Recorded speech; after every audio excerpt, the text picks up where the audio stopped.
कार्यकर्ता सूर्यवंशी याचा कारागृहात एक मृत्यू झाला. पोलिसांचा हा आदेश हा या सरकारची दिशा दाखवत आहे की हे सरकार कसं चालणार आहे. कुठलाही विधान असताना कुठलीही अतिरेकी कारवाई केली नसताना त्यांना अतिरेकी दाखवून आंबेडकरी समर्थकांना ज्या पद्धतीने मारण्यात आलं, ज्या पद्धतीने सूर्यवंशीचा मृत्यू झाला त्याचा आम्ही निषेध करतो. या सरकारला धारेवर धरण्याची पहिल्या दिवसापासूनच या सरकारने संधी दिली आहे. या सरकारची कशी आंबेडकरी चळवळीच्या विरोधात ती मानसिकता आहे. आम्ही कार्यकर्ते हे परभणीला जाणार आहोत, परभणीला भेट देणार आहोत.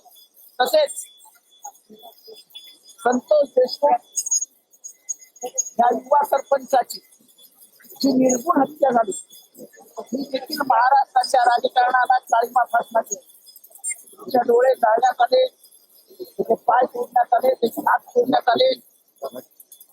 इतक्या क्रूर प्रणाले एखाद्याची हत्या करणं आज महाराष्ट्राची मान शर्मिंदी झाली. महाराष्ट्रामध्ये जंगल राज सुरू झाला की काय अशी शंका आज महाराष्ट्राचा प्रत्येक महाराष्ट्र प्रेमी मराठी मात्र करणारा माणूस विचारतोय. संतोष देशमुखच्या हत्येमध्ये ज्यांची नावं येत आहेत ते सगळे राजकीय सल्लागार आहेत. ज्या ज्या लोकांची नावं समोर येत आहेत ते तिथल्या एका मोठ्या राजकीय नेत्याचे जवळचे आहेत.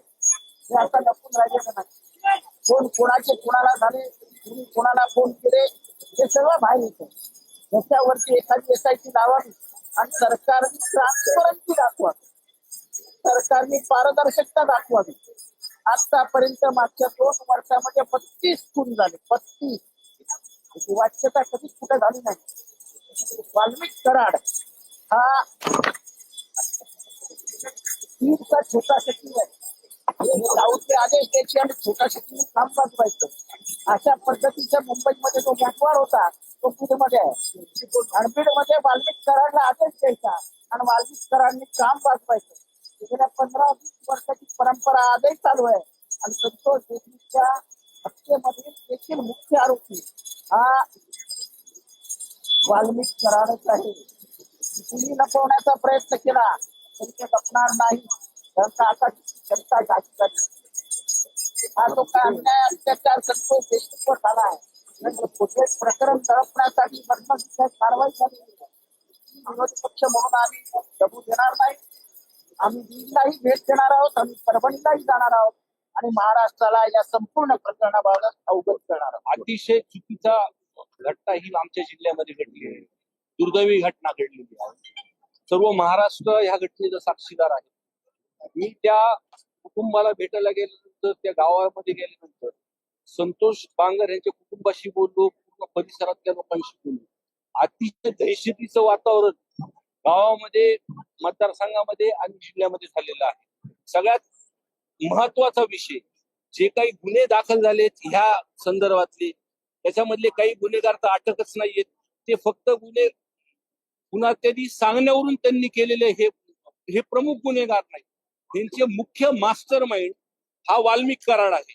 आणि सगळ्यात प्रमुख झाला की त्याच्यावरती खंडणीचा गुन्हा दाखल केला. म्हणजे तपासाची दिशा अशी भूल करतात येते लोक की खंडणीचा गुन्हा ज्यांनी दाखल केला. माझ्याकडे पुरावे आहेत की त्या पुराव्यामध्ये ज्या विंडमिलच्या लोकांनी, अधिकाऱ्यांनी त्याच्यावरती जे खंडणीचे गुन्हे दाखल केलेत त्यांच्या ऑफिसमध्ये वाल्मिक कराड आणि त्यांचे अधिकारी हे सत्कार करताना फोटो आहेत. आता सुद्धा माझ्याकडे आहेत. माझी प्रमुखपणे मागणी आहे, 8-9 दिवस उलटलेले आहेत. पूर्णपणे जिल्हा हा संतोष बांगरला न्याय देण्यासाठी या सरकारकडे बघत आहे, संतोष देशमुखला. तसा दुसरा विषय आमच्याकडे झाला रामकृष्ण बांगरचा. रामकृष्ण बांगर एक शिक्षक संस्थानिक आहेत. त्यांचा विषय जर तुम्ही ऐकला तर तुम्हाला सुद्धा प्रश्न पडेल की त्यांच्या मुलावरती 307 दाखल झाली. त्यांना सुद्धा त्यांची संस्था या वाल्मिक कराडला बळकवायची आहे म्हणून त्यांच्यावरती 307 त्यांच्या मुलावरती दाखल केला. त्याच्यानंतर सुद्धा ऐकल्या नाही म्हणल्यावर अॅट्रॉसिटी आई वडील आणि मुलगा ह्यांच्यावरती पण दाखल केले.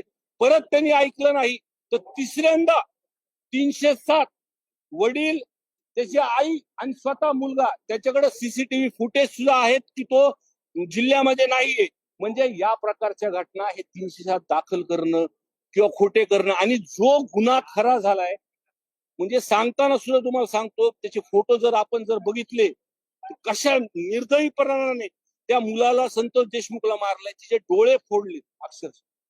म्हणजे अजून सुद्धा, आणि कॉल रेकॉर्ड जर तपासले, जे गुन्हेगार त्या स्थळी होते त्यांचे कॉल रेकॉर्ड जर तपासले, तर पूर्णपणे ते अँगल ते वाल्मिक करार जाईल.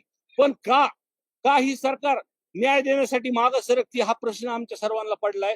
जिल्ह्यामध्ये आज जिल्ह्यातले मतदारसंघातले लोक फार आशेने आमच्याकडे बघतात. त्यांनी आम्हाला आमदार म्हणून निवडून दिलं. आज प्रामुख्याने आज ते ह्या दोन्ही माणसांना, संतोष देशमुख आणि रामकृष्ण बांगरला, आम्ही न्याय भेटल्याशिवाय राहणार नाही. या अधिवेशनाच्या 6 दिवस जे आहे, आठवडाभर आहे, जर त्यांना अटक झाली नाही तर मी माझ्या पुढच्या सोमवारी किंवा मंगळवारी मोठा मोर्चा आणि आंदोलन आम्ही आमच्या बीड मतदारसंघामध्ये आम्ही करणार आहोत.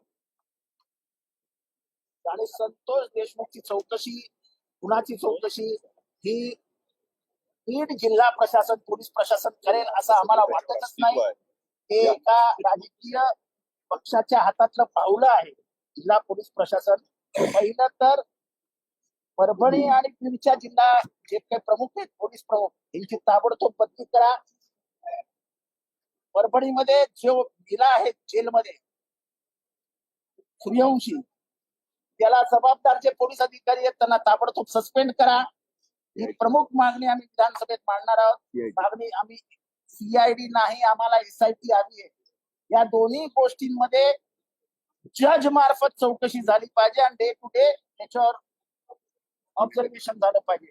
नाहीतर यांना न्याय मिळणार नाही. 32 खून पडतात 2 वर्षामध्ये आणि त्याचा थांगपत्ताही प्रशासनाला लागत नाही.